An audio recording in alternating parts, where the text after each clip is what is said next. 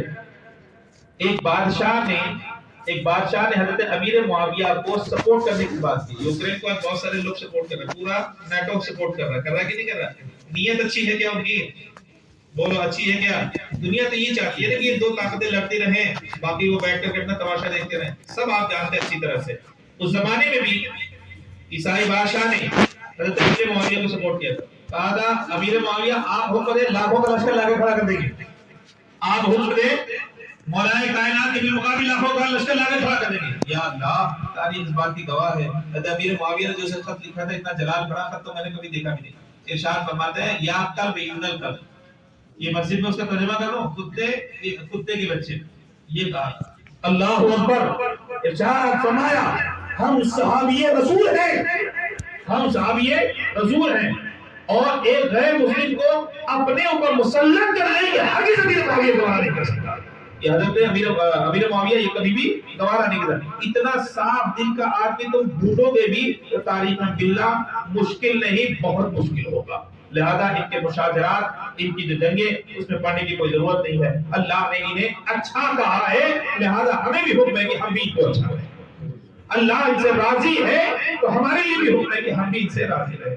اللہ تبارک و تعالی ہم سب کو صحیح سوچ عطا فرمائے اور ان کے فیوز و برکات سے ہم سب کو مستفیض فرمائے. وما علینا الا البلاغ.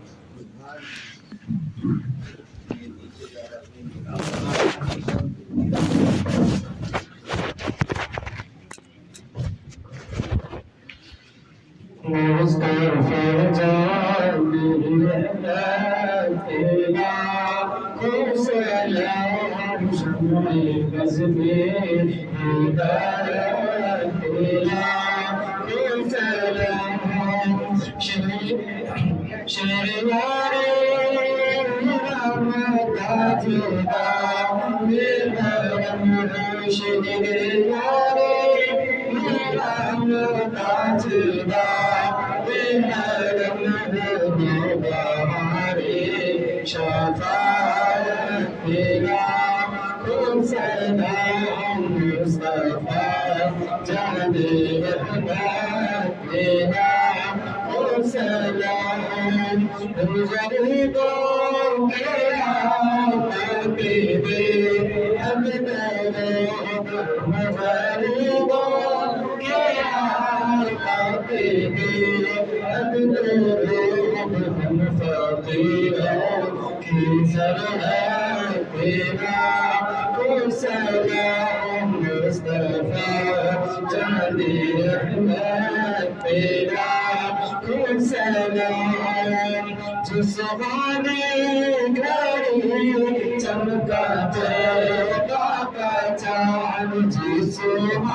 کاش محشر میں جا کر ان کی آمد نہ ہو، کاش محشر میں جا کر ان کی آمد نہ ہو، جی سب میں کی شوقت پیدا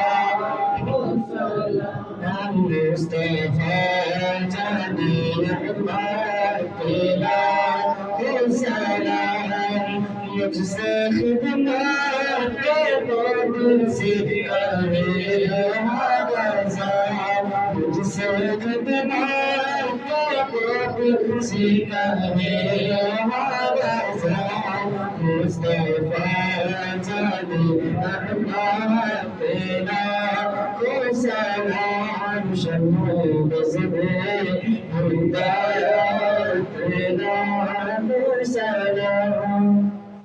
الحمد لله رب العالمين والعاقبة للمتقين. اللهم صل على سيدنا مولانا محمد وعلى آل سيدنا مولانا محمد وبارك وسلم. صلوا عليه صلاة وسلاما عليك يا رسول الله صلى الله تعالى عليه وسلم. اللهم ربنا آتنا في الدنيا حسنة وفي الآخرة حسنة وقنا عذاب النار وادخلنا الجنة مع الأبرار يا عزيز يا غفار يا رب العالمين.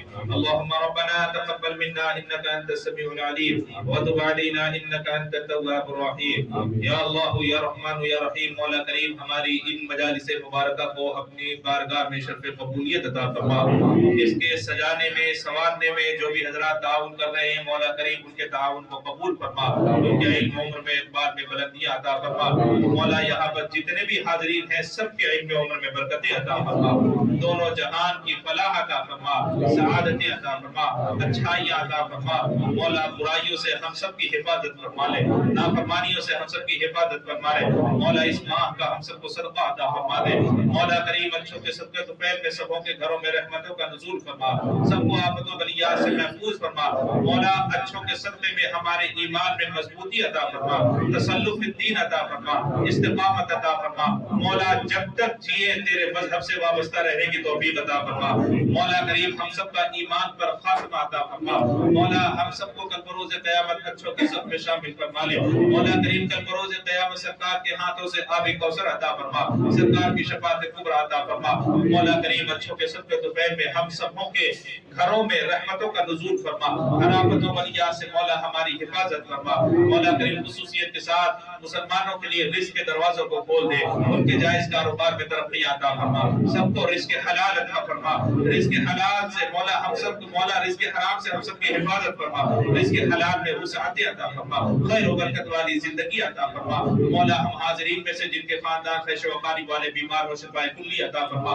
مولا کریم یہاں پر جتنے بھی حاضرین ہیں ان میں سے جن کے والدین کریمین دنیا سے جا چکے ہوں تو انہیں کروٹ کروٹ جنت عطا فرما، سوائر و کبائر کو معاف فرما. جنت الفردوس میں اعلیٰ سے اعلیٰ مقام عطا فرما. اپنے جوار رحمت میں جگہ عطا فرما. مولا جن کے والدین باقیات انہیں عمر خضر عطا فرما، صحت و تندرستی عطا فرما. ان کا سایہ تاج صحت و عافیت کے ساتھ ہم سبوں کے سروں پہ قائم و دائم عطا فرما. مولا کریم اپنی خشیت اپنے محبوبوں کی محبت عطا فرما. اچھوں ہی کے نقش قدم پر مولا ہم سب کو چلنے کی توفیق عطا فرما. اس دعا کو نبی پاک صلی اللہ تعالی علیہ وسلم کے صدقے شہدائے کربلا کے صدقے طفیل میں قبول فرما لے. قال اللہ تبارک و تعالی في شان حبيبه الكريم إن الله وملائكته يصلون على النبي يا أيها الذين آمنوا صلوا عليه وسلموا تسليما. اللهم صل على سيدنا مولانا محمد وعلى آل سيدنا مولانا محمد وبارك وسلم. صلوا عليه صلاة وسلاما عليك يا رسول الله صلى الله تعالى عليه وسلم. سبحان ربك رب العزة عما يصفون.